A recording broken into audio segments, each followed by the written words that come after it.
śliznął się. Nie wyczuł odpowiednio dystansu, zabrakło kilku centymetrów. O, lewy sierpu. No proszę! O, no brzydko to wygląda teraz. Bring even the most bitter of rivals closer together. But some of these guys took it a tad too far. There have been many intimate moments during fights, so expect to see a part two. Not every boxer is satisfied by just getting the victory. No, I want to give people what they want to see. Excitement. All right, you can do that too. Yes. Winning goes a long way to progressing your career, but when you add in a few unnecessary taunts and showboats here and there, often enough the crowd will respond to it in a positive way. Roy's is opening up, angles.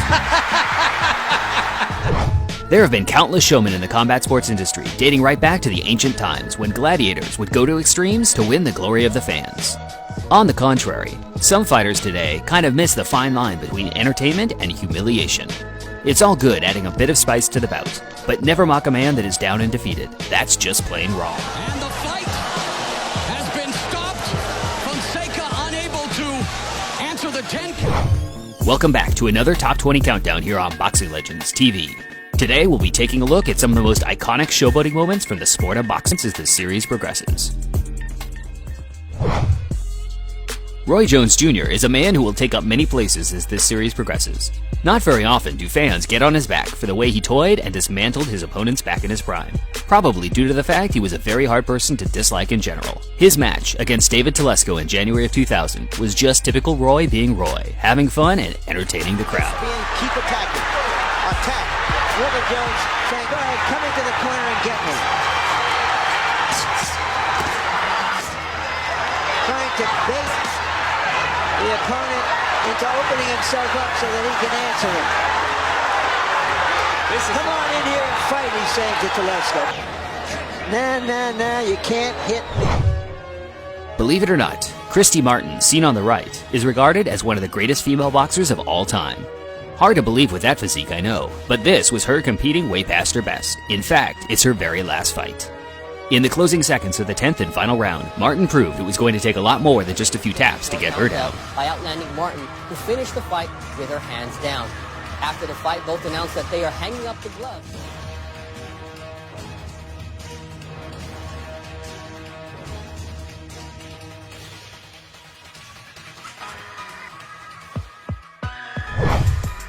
Older boxing fans are likely to remember the menacing style of Dwight Muhammad Qawi in the 1980s, an all-time great light heavyweight that was also a decent cruiserweight. His style was always likened to Joe Frazier for the way he bobbed and weaved before letting title fight in 1986 against Leon Spinks took it to another level.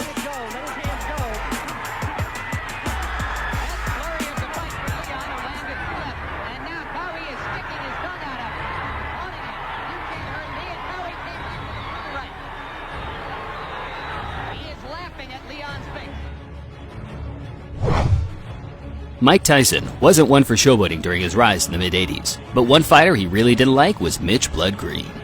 As far as I'm aware, this is the first time Tyson tried to mock an opponent during a fight. And thinking about it, to be honest, he never really did it much after. Can be learned in talking to some of the people he's fought. Look at here, just laughing at him.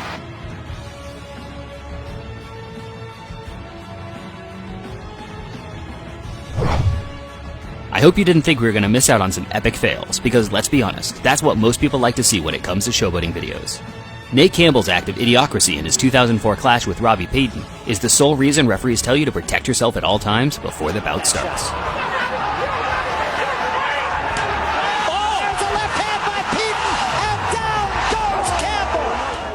Playing games with the hands down, okay? Thank you very much. Not smart. Not smart. A short left hook to the point of the chin. Oh! It was more like a three-quarter uppercut hook. Top it all off, an absolute psycho in the ring. Goes down in the face of a crushing right cross. He has too many controversial moments to cover in one slot, but here are a short collection of his hands-down taunting moments during his career. Shot. And there's a good one, too, from Boris. Assertive, and another one. Right into the face of Mayorga. And another one. And Mayorga just eats the punches and says, I'm coming right back. I don't know what that was about, but in effect. But this is his first time at middleweight, so. Now he takes Trinidad's left hook. And this is a Mayorga tactic. He drops his hands and says, come on, hit me. Ale śliznął się. Nie wyczuł odpowiednio dystansu, zabrakło kilku centymetrów. Och, lewy sierpo. No proszę! O, no brzydko to wygląda teraz. The next clip is nothing short of legendary.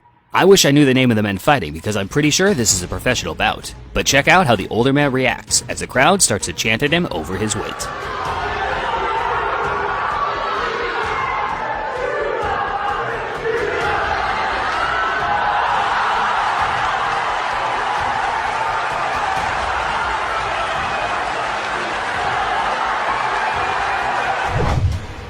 We all know a fight can do to this entrance next time. Нещо стана. О, това беше подигравателно отношение. Остра на Чисора. Kazagi, the aggressive guy, and Bernard throwing fewer and fewer punches. And down goes Hopkins on a low blow.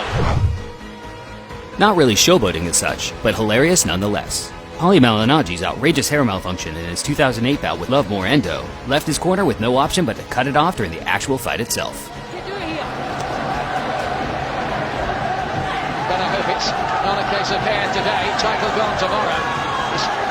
You have taken the scissors to Malinagi's hair, it's gone.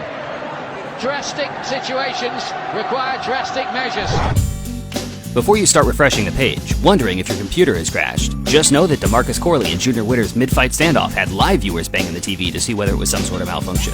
What on earth were these guys At the thinking? moment against DeMarcus Corley in this big fight for the WBC light welterweight championship of the world. Here is the ultimate standoff. Grab one like this. Get food out of the ring in Vegas to try this. Talk about mind games.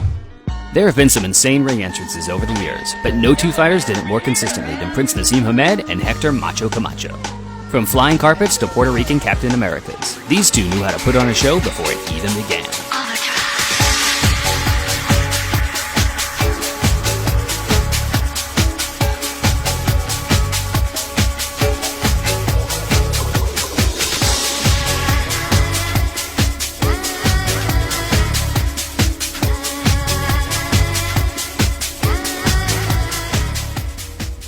On the other hand, is more of an over-the-top defensive type showboater.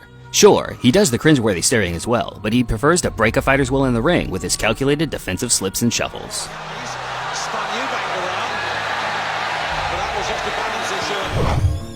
Miguel Lora is the type of fighter that needs a whole list like this dedicated to himself.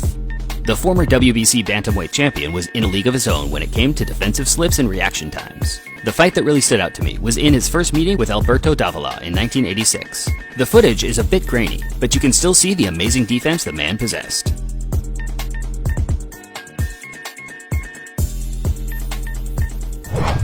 Bernard Hopkins has had numerous showboating moments throughout his incredible career. The ring entrances went from dark to, well, kinda silly. But at the age of 46, to beat a top contender like Jean Pascal in the style he did was very impressive. Real hard shots Hopkins is landing here. Now Hopkins is doing push-ups in the ring to try to embarrass his younger opponent. Hopkins is pulling out every trick in the book. We were originally planning to put all of Prince Naseem Hamed's antics in one slot, but to be honest, it would likely last 10 minutes on its own. His 1997 world title clash with Jose Badillo really pushed the boundaries on what boxers can get away with when it comes to showboating. Again, that right hand working so well, and this is a very confident Hamed. Now look at this, I think he's trying to do all this for the Sheffield fans. He's playing to the audience, trying to taunt poor Padillo, who's taking all this. Although this is a boxing channel, I'd be lying if I said I hadn't taken a keen interest in the Brazilian mixed martial arts star Anderson Silva. His Matrix-like moves often have you on the edge of your seat wondering how much more of this he can get away with. His UFC 101 clash with Forrest Griffin ended in swift Matrix-style fashion. Silva, aggressive here in round one. Confident in his striking. Look at the hand throw. Yeah, I think Ducks he really under. does. Oh, down goes Griffin! I think he really is trying to send a message here. Looking to finish the fight. Look at Silva. I mean, that's just amazing. He's out. He's out.